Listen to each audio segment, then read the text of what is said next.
Graça e paz, irmãos. Tudo bem? Beleza. Glória a Jesus. O Senhor é bom e a sua misericórdia dura para sempre. E essa é a razão porque todos nós, eu o primeiro da lista, não somos consumidos. Por causa da misericórdia dele, que nos visita, que nos ampara, que nos dá todas as chances que precisamos. Isso é lindo, ter todas as chances que nós precisamos. E é com esse coração que eu quero te convidar a abrir sua Bíblia no livro de Eclesiastes, capítulo 11, para nós lermos um texto e entrarmos neste momento dizendo: Senhor, fala conosco, Senhor, nos ilumine, Senhor, nos dê mais de Ti. Eclesiastes 11, verso 7. Nós vamos ler só alguns versos. Mantenha a sua Bíblia aberta que eu vou entrar na exegese de imediato no texto. Diz assim: a luz é agradável, 11:7. A luz é agradável, é bom ver o sol. Por mais que um homem viva, deve desfrutar sua vida toda. Lembre-se, porém, dos dias de trevas, pois serão muitos. Tudo o que está para vir não faz sentido. Alegre-se, jovem, na sua mocidade, seja feliz o seu coração nos dias da sua juventude, e siga por onde o seu coração mandar, até onde a sua vista alcançar, mas saiba que por todas essas coisas Deus o trará a julgamento. Afaste do coração a ansiedade, acabe com o sofrimento do seu corpo, pois a juventude e o vigor são passageiros. Antes de orar, deixa eu desligar o meio.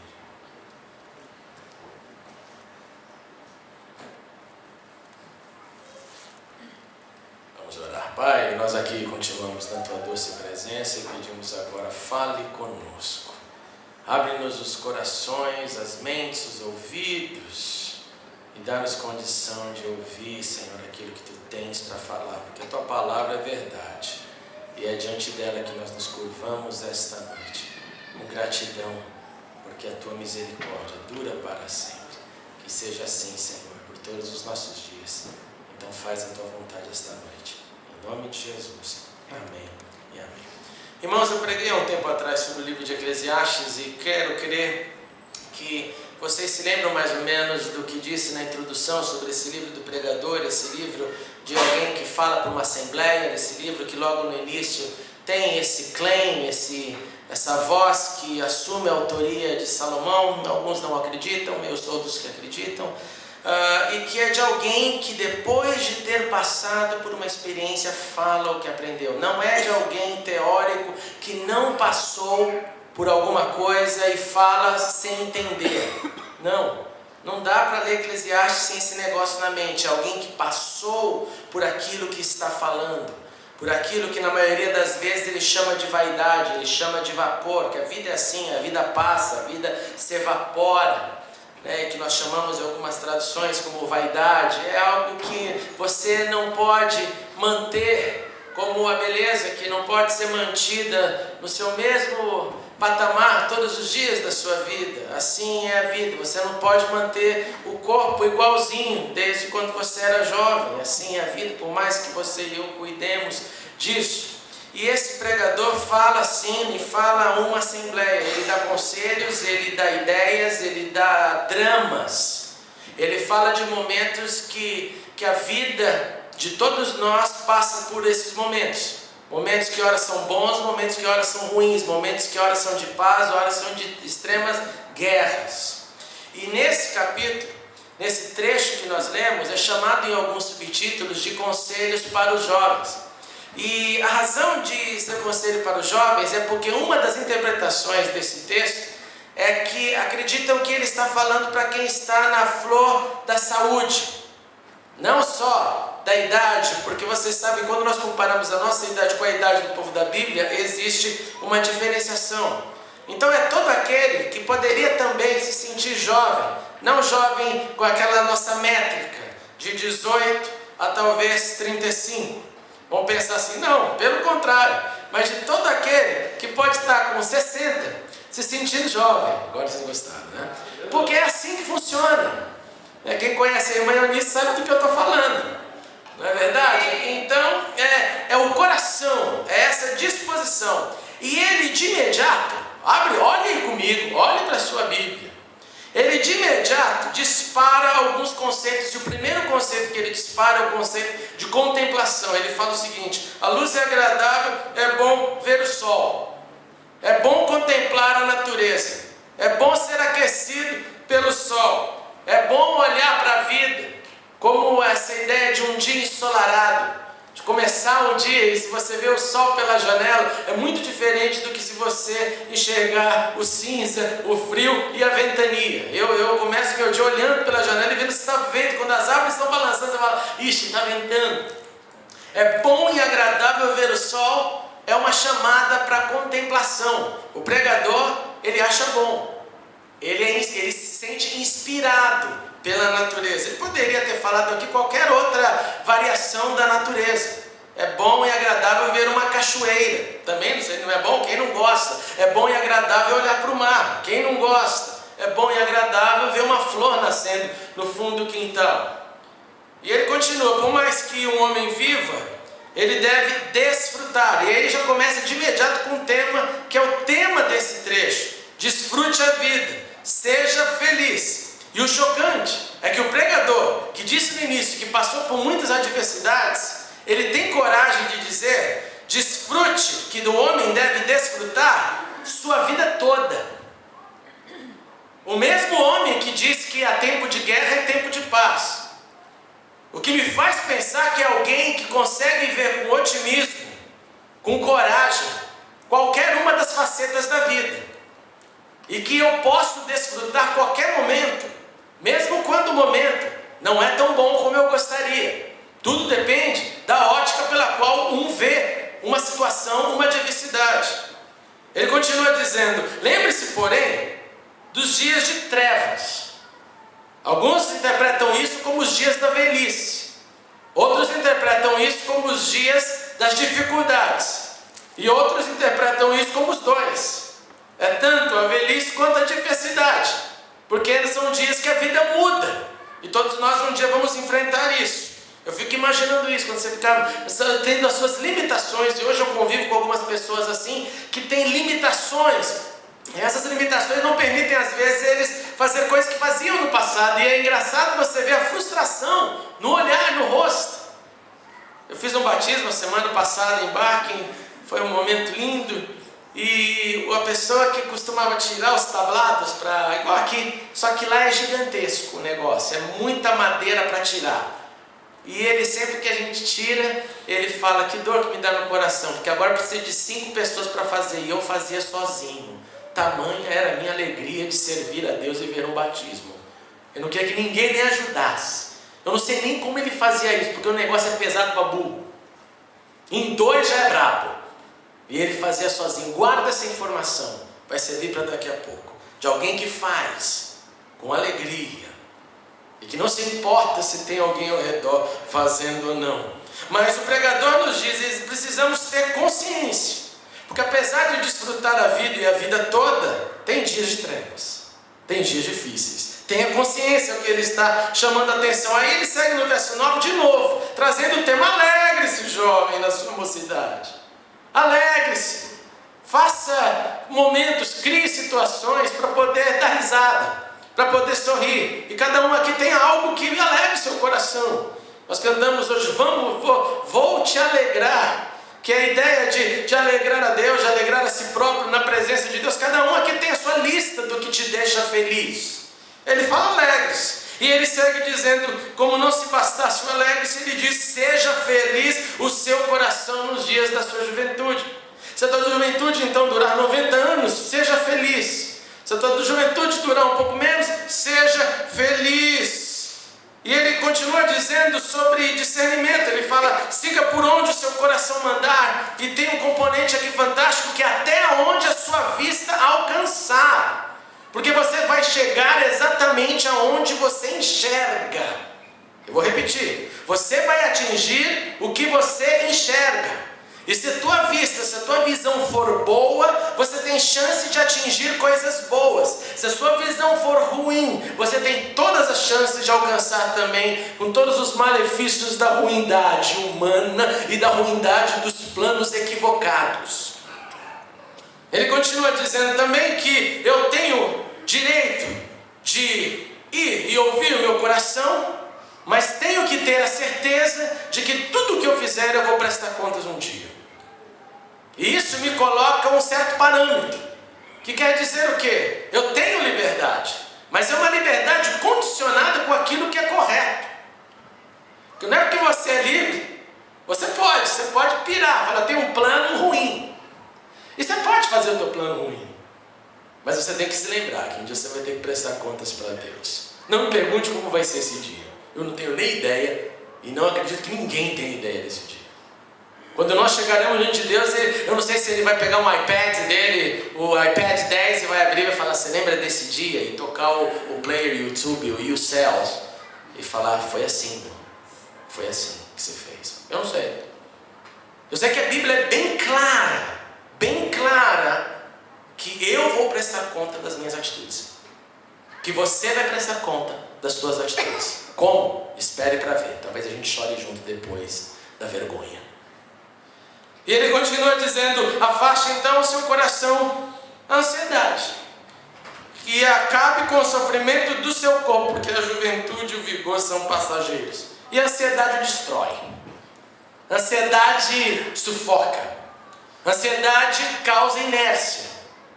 O sujeito muito ansioso, ele tem complicações no andar, porque ele fica sempre naquilo na espera, então ele é mais parado. Ele não executa, porque sempre está esperando o algo, o além, alguma coisa acontecer. E isso faz com que a ansiedade cresça e que o corpo também seja destruído pela própria ansiedade, pela essa espera. O pregador aqui nos fala, afaste seu coração disso. E se você lembrar das palavras de Jesus, tem um eco verdadeiro disso, que é o quê? Lance sobre Deus. Não deixe seu coração ter essa ansiedade. Olhe para os lírios, olhe para os pássaros, olhe para, de novo, contemple e veja que o mundo continua vivendo, mesmo com as loucuras que também sucedem.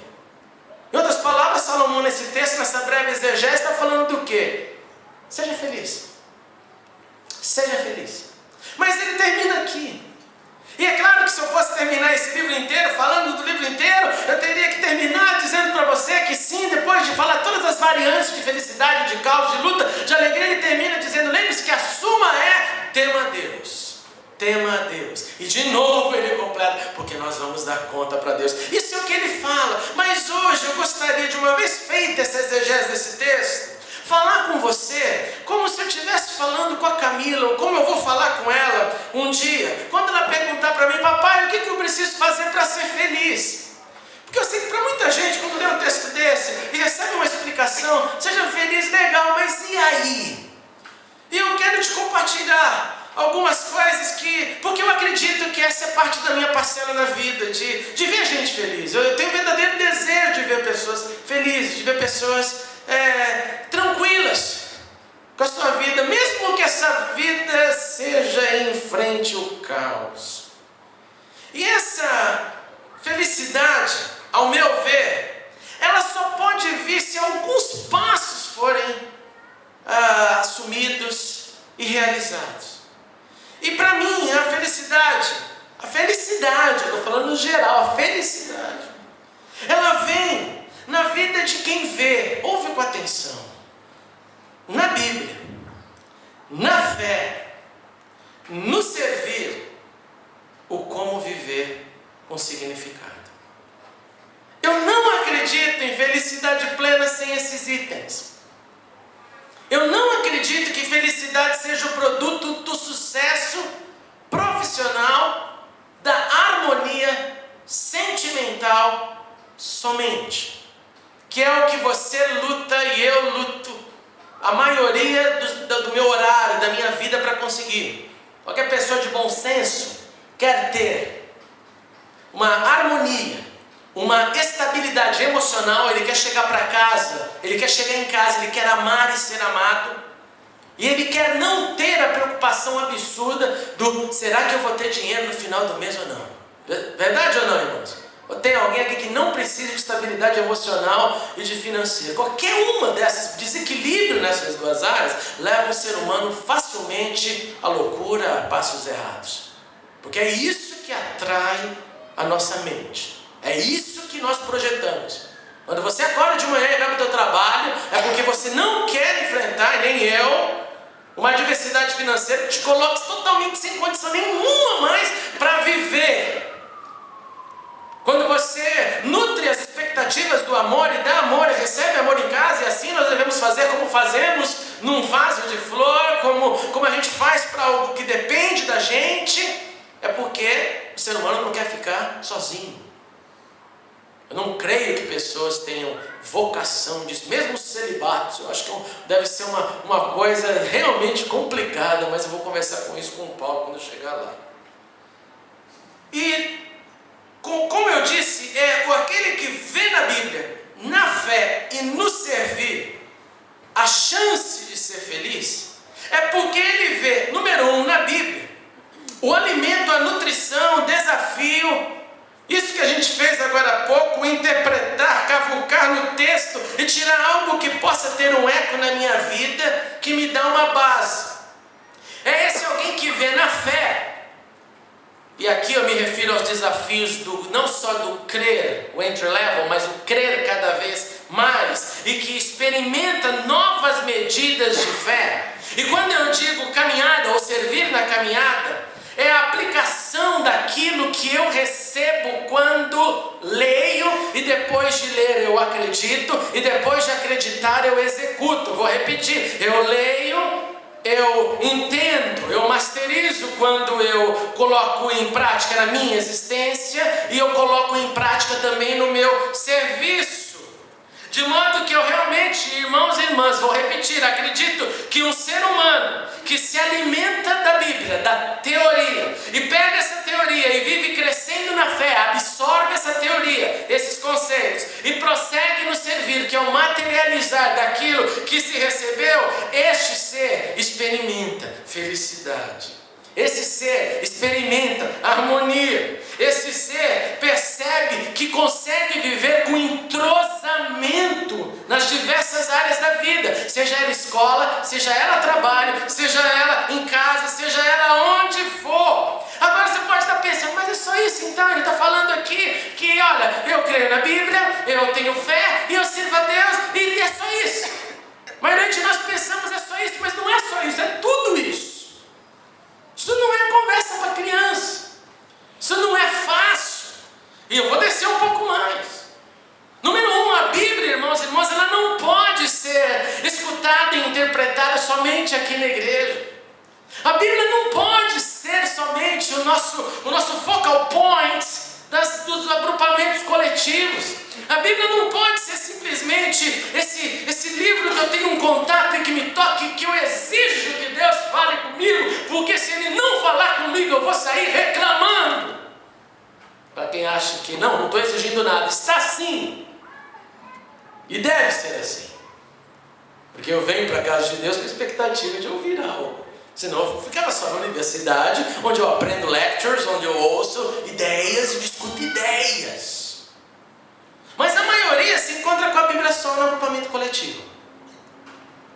A maioria deixa ela lá.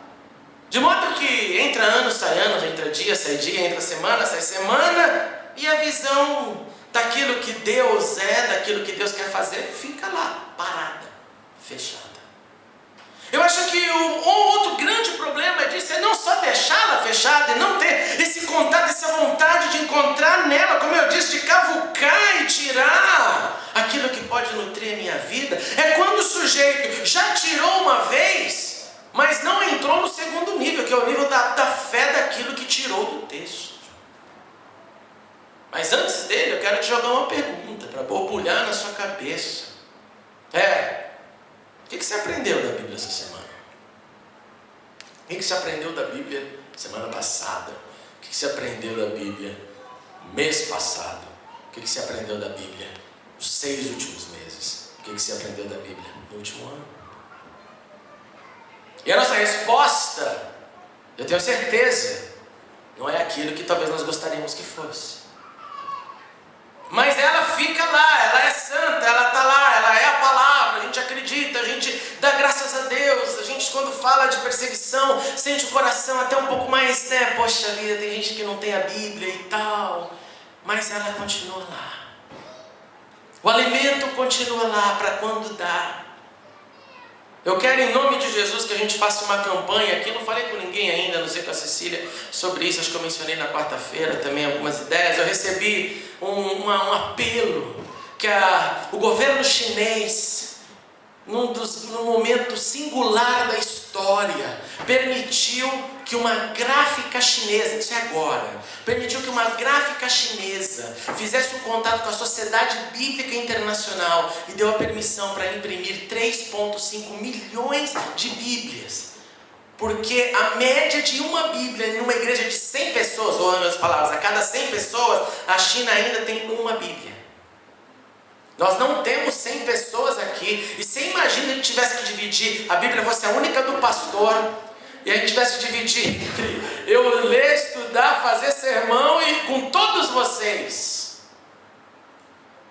E o governo chinês deu essa abertura, e por cada 18 libras, sabe quantas Bíblias podem ser impressas na China e dar na mão de um irmão? 18 libras, 30 exemplares da Bíblia. Eu gostaria muito que a gente fizesse isso nessa campanha de Natal. 18 libras. 18 libras não é o preço de uma Bíblia de estudo. Não é o preço de uma Bíblia de estudo. Você pode colocar para na mão de 30 pessoas. E quando a sociedade fala das pessoas que estão indo para as filas pegar essas Bíblias, ela fala às vezes de senhoras de 85 anos que tem que virar mais de 24 horas na fila, no frio, esperando para ver se quando o nome dela chegar vai ter Bíblia ainda para receber. Os cristãos da China, por causa de toda a perseguição, quando tem uma Bíblia na igreja, quando eu disse, 100 pessoas, eles emprestam, eles copiam a mão, como a gente está ainda tentando fazer, e levam para casa, e é a Bíblia copiada. Porque eles veem nisso como uma necessidade de alimento, assim como a batata que quer comer se tiver também, ou o suco fruto do comunismo, o squash para tomar no final da semana. Porque eles entenderam que a Bíblia é a fonte, que a Bíblia é o alimento, e que quem tem cabeça no lugar se alimenta todo dia, mesmo quando está de dieta. Se alimenta pelo menos um pouco todos os dias. Porque não se alimentar é estar contra a natureza. Não se alimentar desse negócio e deixar só para o agrupamento coletivo é transferir a responsabilidade minha e sua para alguém.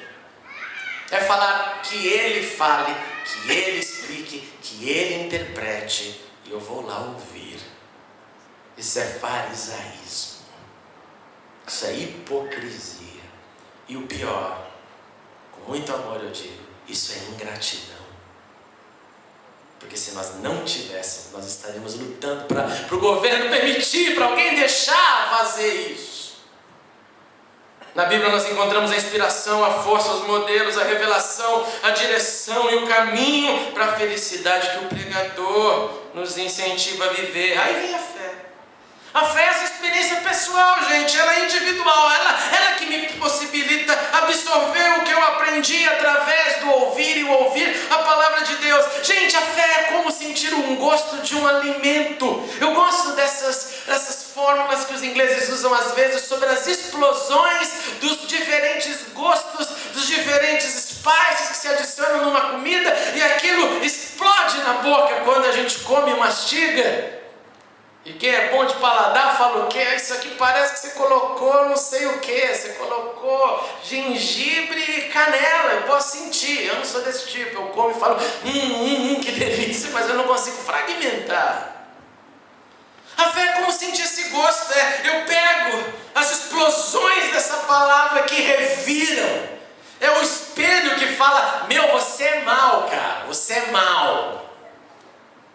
Se não tomar cuidado, suas ideias vão te levar para um lugar indesejável. Olha para o espelho e muda. É igual o cabelo, está errado, eu vou mudar. Estou no espelho. Passa gel, cobra careca, puxa daqui para cá, arrepia o espelho. É olhar para ele e falar: está faltando isso na minha vida, está faltando amor na minha vida, está faltando discernimento na minha vida, está faltando motivação. Mas é só olhando para o espelho. Se não olhar para o espelho, os níveis abaixam. Você está assistindo os I'm a Celebrity, Get Me Out of Here, something like that. Okay? I'm a Celebrity, Get Me Out of Here. Quem está assistindo esse negócio aí? É um programa que eu nunca assisti na vida, e por causa da Cecília, a mulher que tu me destes, eu estou assistindo. Eu assisti alguns episódios. É um pessoal numa floresta e querem sair de lá e tem os seus desafios e tal. Um entretenimento interessante. E eu fico pensando, né, se eu fosse alguém que precisasse de passar por algum teste para simplesmente poder alcançar algo, que eu precisasse de ter gostos diferentes na boca para poder chegar aqui ou ali. Esse não é o nosso caso, nós não estamos nessa situação, mas o motivo pelo qual eu estou me referindo a isso, a esse programa, é porque você vai lá encontrar pessoas lindas, maravilhosas, quando estão vestidas, arrumadas, como celebrity. Você fala: uau, é essa pessoa, mas na selva está um horror. O cabelo, que era a base de chapinha, começou a enrolar. E aí a franja já começou, a testa começou a aparecer mais, porque não dá para ficar esticando na selva. A maquiagem não vai estar lá presente, então o que vai acontecer? Vai mostrar todos os buracos do rosto. A roupa não vai ser adequada, que tampe aqui ou ali, então não vai mostrar as rugas. Não vai esconder as rugas e assim por diante. Qual é o meu ponto aqui? É que se você não olhar para o espelho, tudo isso acontece lá porque não tem espelho, não tem os meios, você vai ficando, tá tudo beleza. Quando eu passei uma semana do exército uma vez, eu e a Cecília, num treinamento lá, meu Deus do céu, um lugar que a gente para ir tomar água, você entrava no banheiro e a água já estava quase no joelho, água suja. Experiência linda, então não adiantava você querer entrar de bota. Eu já entrava enxurrada, aquela água marrom, eu falava: oh, glória a Deus. Sujo, uma semana sujo, um calor de 44 graus. E você ia tomar água, a água estava fervendo, você falava: comandante, a água está quente, a única que tem, tome. Acabou, a única que tem, tome, ninguém conversa mais. Shampoo? Está de shampoo aqui. Sabonete? É na água aguada. Se você parar de olhar no espelho, se você parar de se analisar, se você parar de escovar teu dente, você pode esperar que vai vir cara, vai vir um canal, a Adriana vai adorar, mas é isso que vai acontecer. Quando a Cecília se formou lá na formatura, os dentistas recomendam: não escovem, não limpem, não usem fio dental. Achei muito legal, querendo dizer, nós precisamos de clientes. Se você deixar de se ver, você esquece como é a sua aparência. Se você esquecer de se ver, você começa a se transformar nesse outro ser sem chapinha, sem evidência na sua vida, né, Chico? Sem nada que possa dar uma outra chance para você. Eu preciso então olhar e começar a exercer, sentir esse gosto, experimentar. E isso é solitário. Você não pode pegar minha fé, eu não posso pegar sua fé. Você não pode falar: não, mas eu estou com ele é uma pessoa de Deus. Não adianta nada. Você precisa o teu momento, a tua experiência, o teu paladar, o teu gosto. E às vezes o gosto é ruim, como um remédio amargo, como uma vacina dolorida, como uma bezetacil que vem vai arrancar você do lugar. Mas você precisa, e eu preciso. Agora é óbvio que isso acontece, e esse mal necessário, quando o gosto não é bom, quando a minha vida se depara com essas vacinas, com esses detalhes, ou nos termos bíblicos, com esses desertos, ali são os grandes grandes momentos de eu ter certeza que eu acredito no que eu digo. Não existe um só homem de Deus na história da Bíblia, na história da igreja, que não passou por tremendos desertos, que não tomou extremos e ruins medicamentos, que não sofreu as injeções da vida, porque naqueles momentos, pegando aqui o que o Edu falou, é ali que se forma caráter. Caráter não se forma no dia bom, caráter se forma, se atesta e se aprende no dia mau. Caráter não se aprende quando tudo é flor, caráter se aprende quando tudo é espinho. E você fala, minha decisão é essa. A minha decisão é única. Eu sempre, quando penso em deserto, penso em Moisés, que gasta 40 anos da sua vida, conforme pensamos e acreditamos ali, com o faraó, gozando as alegrias do Egito, da comida farta, do conhecimento, da engenharia, e depois 40 anos ali em Midian, jogado. Sai da grande potência para ficar literalmente pastoreando ovelha por 40 anos. Mas se não fosse esses 40 anos, ele não estaria pronto para ver Deus, para ouvir de Deus, para falar, agora eu entendo. Agora eu percebi que o negócio sou eu e Deus. Não sou eu, ela e Deus, eu e Deus. A fé é solitária e ela deve sim acontecer na medida que Deus te dá. Na quarta-feira eu queria te encorajar, assista o vídeo de quarta-feira, eu falei sobre essa medida que Deus dá da fé, porque Romanos 12:3 diz isso, que Deus tem uma medida para cada um, mas eu encorajei as pessoas na quarta-feira a lembrarem que essa medida não é fixa, essa medida é dada, mas cabe a nós adquirirmos, crescer mais na fé, de forma que ela deve crescer e ela só cresce se for exercitada. Se você não exercitar sua fé, ela nunca vai crescer e você vai continuar dizendo, eu acredito em Deus, eu creio em Deus, eu vou na igreja, eu faço isso ou aquilo, mas quando a corda aperta, essa fé não existe. Essa fé, ela simplesmente, ela some. E ela é camuflada pelas justificativas. O exercício acontece, irmãos e irmãs da fé, quando diante de uma adversidade ou de um abismo intransponível, a fé fala mais alto do que a carne. Essa é a hora que você está degustando a fé. Quando ao invés de explodir, deixar a carne falar, você fala, não, quem vai falar é a voz de quem crê em Deus. E finalmente, a caminhada, o servir, que é a materialização do que eu acredito.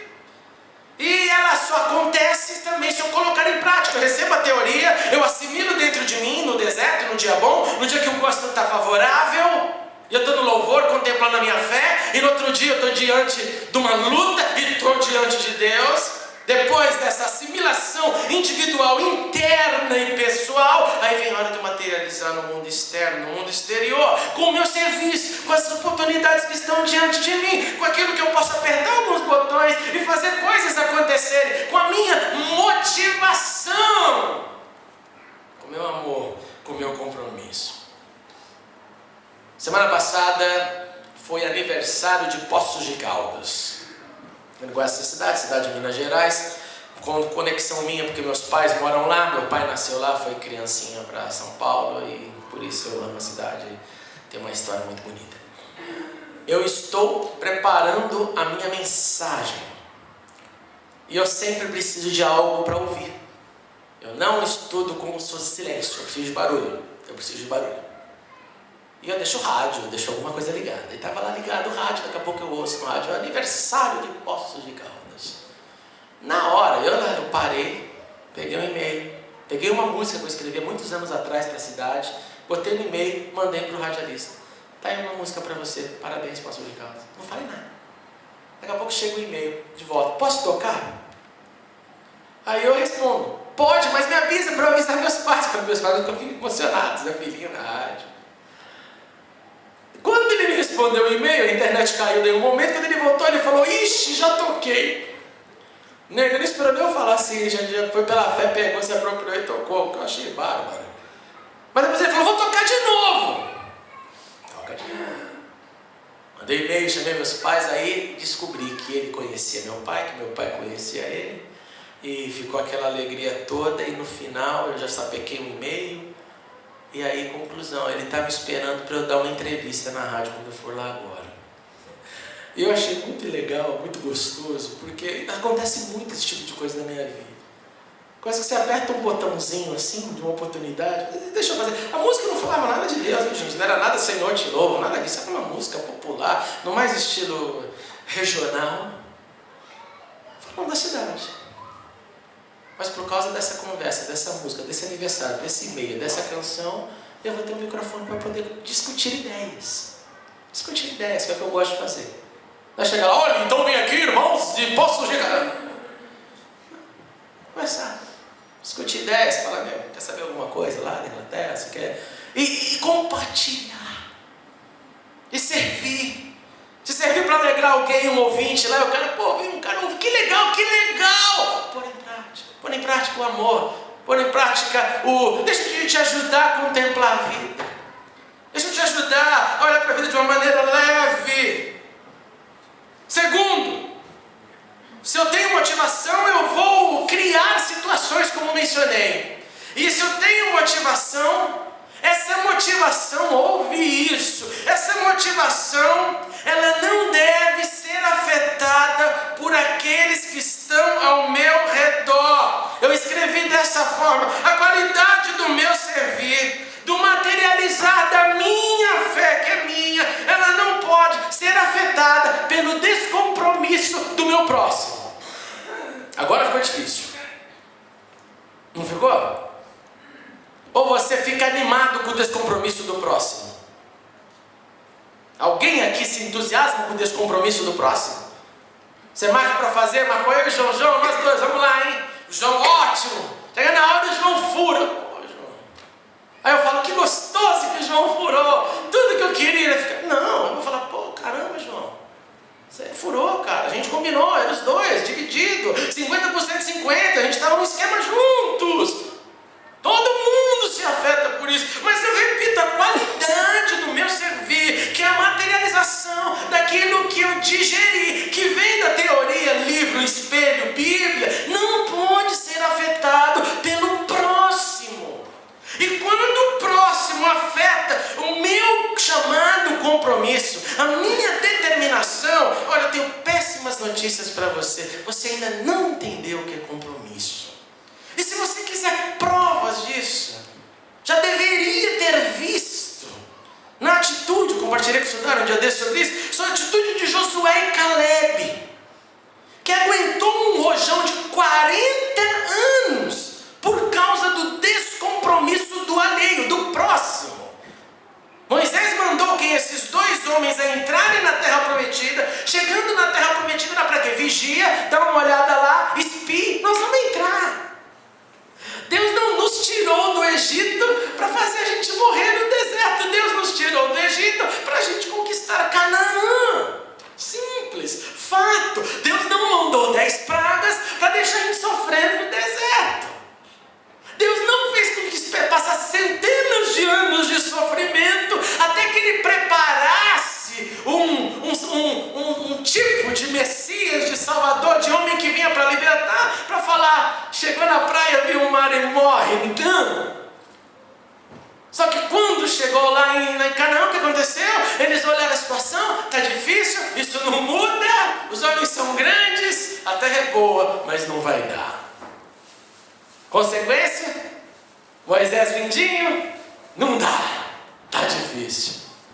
Conclusão? Ficaram quantos dias lá? 40? 40 dias espiando? 40 dias analisando? 40 dias reclamando? 40 dias com aquele fuzuê interno que deve ter sido, tá vendo. Eu fico imaginando o inferno que não fosse 40 dias. Para cada dia que vocês ficaram na descrença, vai ser 1 ano. Logo, 40 dias 40 anos. E quem estava lá? Josué e Caleb, que estava contra todo mundo, que não queria que fosse assim. Eles estavam com a espada na mão. Vamos entrar, arrepiar. Nós vamos invadir. Nós entendemos. A minha motivação não depende desses outros espias. A minha motivação não depende do tamanho do gigante. A minha motivação não depende do tamanho da estrutura da situação. Eu tenho motivação para ir. Mas eram dois. E os dois tiveram que calar suas bocas. Colocaram seus rabinhos embaixo das pernas e falar o quê? Aguente 40 anos. E eles? Não, agora então não vai dar. Não vai dar. Porque nós estamos certos e todo o grupo errado. Certo ou errado? Certo? Eles estavam certos, todo o grupo errado. Agora não vai dar, eu vou chamar Moisés e vou falar: Moisés, acabou aqui. Nós temos fé, nós vamos agora, com vocês eu sei. Não. Eles ficaram. O descompromisso do próximo trouxe uma demanda, um peso sobre esses dois. E depois de 40 anos, Josué se torna o líder. E Caleb, o seu grande amigo, que quando chega no momento final, depois da conquista, ele ainda chega para o seu compatriota, o seu parceiro, e fala: deixa eu ir lá naquela cidade bendita, daquele lugar que a gente viu e que o povo teve medo. Eu estou engasgado, eu preciso ir lá brigar. Era para ter feito há 40 anos atrás, mas eu continuo forte nesse dia, como eu estava com os meus 40 anos, ou 40 anos atrás. De modo que, se você quiser se justificar que o teu serviço não tem compromisso, não tem força, não tem motivação, que a materialização do que você diz acreditar não acontece por causa dos outros que te cercam, você não aprendeu nada. Então volta lá de novo para o espelho, pega, cavuca, tira, digere, vai embolar na boca, vai crescer. Você fala: não é gostoso comer esse pão, mas não é o que o diabo amassou, é o que Deus coloca para que a gente cresça. O servir não tem fronteiras. Você poderá alcançar tudo aquilo que você consegue ver, não deixando que o descompromisso do seu próximo afete o seu compromisso. Concluindo, o pregador nos fala assim no texto que lemos sobre a contemplação da luz. É doce, é bom, é legal ver o sol. O pregador nos fala assim do desfrutar da vida, também com a lembrança de que dias maus virão, que nós desconhecemos como serão os desdobramentos da vida, mas que teremos dificuldades. O pregador também prefere nos encorajar a sermos felizes, a nos alegrarmos, a deixar alegria como nossa vida. E pegando aqui o que a palavra sempre nos ensina, que eu nunca vou me cansar de dizer, é que a alegria do Senhor é a nossa força, não nada mais. O pregador diz sim: viva com discernimento. Você tem direito de fazer o que está no teu coração, mas não se esqueça, prestar contas é um bem ou mal, de acordo com o que você queira ver, necessário e fato. Nós todos teremos que prestar contas diante de Deus. E ele termina dizendo que nós devemos nos afastar da paralisia, se afastar de tudo aquilo que deixa o meu corpo na inércia. E para viver tudo isso, irmãos e irmãs, para viver e para sermos felizes, eu e você precisamos da Bíblia, da fé e do servir.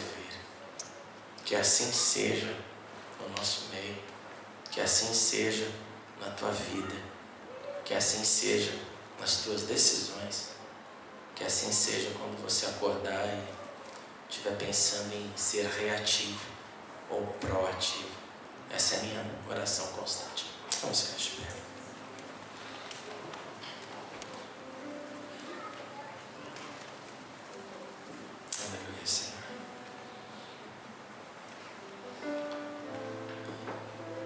concordo com o seu pensamento, que não é fácil.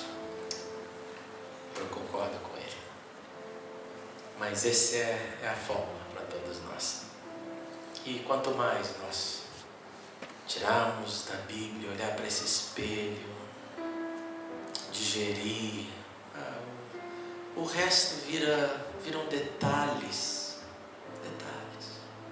viram consequências naturais. A harmonia que eu disse que a gente quer, que é mesmo, no emocional, nas coisas, na vida, saúde, a gente precisa de saúde, sem saúde não dá. Consequências naturais. E quando enfrentamos o dia mau, o Senhor ainda está lá para nos fortalecer e falar: continue, porque ao anoitecer pode vir o choro, mas a alegria vem pela manhã. Grande Deus, na Tua presença nós continuamos. Nós buscamos felicidade às vezes de formas tão equivocadas, tão passageiras, de forma que parece que sempre a felicidade está condicionada ao entretenimento do momento. A felicidade está condicionada a fazer aquilo que a minha mente acredita que deve ser feito. E não é isso, Senhor, que a Tua palavra nos ensina. Ela nos ensina que é a Tua mente em nós, que é Cristo em nós, a esperança da glória, que é olhar para o espelho e continuar lutando contra mim mesmo, como Paulo disse, teve coragem de dizer que esbofeteava o seu próprio corpo, levava ele à servidão, não deixando nenhum distúrbio, seja ele emocional, seja ele das adversidades, sejam eles das lutas que enfrentamos, nada disso afetar a necessidade de prosseguir para o alvo. Pai, em nome de Jesus, eu oro primeiramente para que um avivamento referente à Sua palavra aconteça em todos nós. Um reavivamento que não seja aquela coisa metódica, pesada, mas assim como eu tenho a minha vontade, que ninguém precisa me dizer a hora que eu deva comer comida, tomar meu café. Que seja assim, Deus, que venha dentro de mim, que eu já esteja com o coração quebrantado por tudo que o Senhor já fez por mim, com vontade, que a Bíblia deixe de ser esse livro que no conceito coletivo de muitos é a palavra de Deus, mas que a preguiça sufoca. Ajuda-nos, Senhor, a crescer, a olhar para esse espelho, a não ficar com o cabelo enrolado, com o cabelo mal penteado, com o rosto sujo, porque não estamos olhando para a Sua palavra. Não nos permita isso, mas nos permita estar com o óleo da unção sobre as nossas vidas, com o rosto festivo, porque a Tua palavra ilumina a nossa face. Ela é lâmpada dos nossos pés, ela é luz para todos os nossos caminhos. Então, primeiramente, reaviva este amor, esse compromisso e cumplicidade com a Sua palavra. Senhor, segundo, eu oro pela fé, por esse digerir, por esse materializar, por essa experiência individual que todos nós devemos ter, acima de tudo no dia mau, quando eu preciso crer, e quando eu olho ao meu redor eu não vejo nem vontade nem motivo para crer, que tudo parece contrário a mim, mas que a impressão que a gente tem é que os céus inteiros estão como uma grande torcida dizendo: creia, creia, pois o justo viverá pela fé, em fidelidade, em lealdade, em compromisso. Faz isso, Senhor, em todos nós. E que no dia que o remédio for ruim, que a injeção dolorida não nos deixe, Senhor, abandonar essa certeza daquilo que não se vê, a certeza daquilo que eu espero. Em terceiro, Pai, eu oro pela materialização disso, trazendo aqui diante de Ti esse sintoma, esse conflito que a gente tem com o próximo, ao invés de ter o conflito com nós mesmos. Nós somos tocados pelo que não faz, mas não nos tocamos por aquilo que devemos fazer, mesmo quando o próximo não faz. Nós somos tocados pelo desânimo do alheio, mas não somos tocados pelo próprio desânimo que quer levantar um álibi. Nós somos tocados por aquilo que a gente gostaria de fazer, mas não faz, e empurra para alguém fazer em nosso lugar. Pai, em nome de Jesus, eu quero te clamar que essa consciência que teve Josué e Caleb,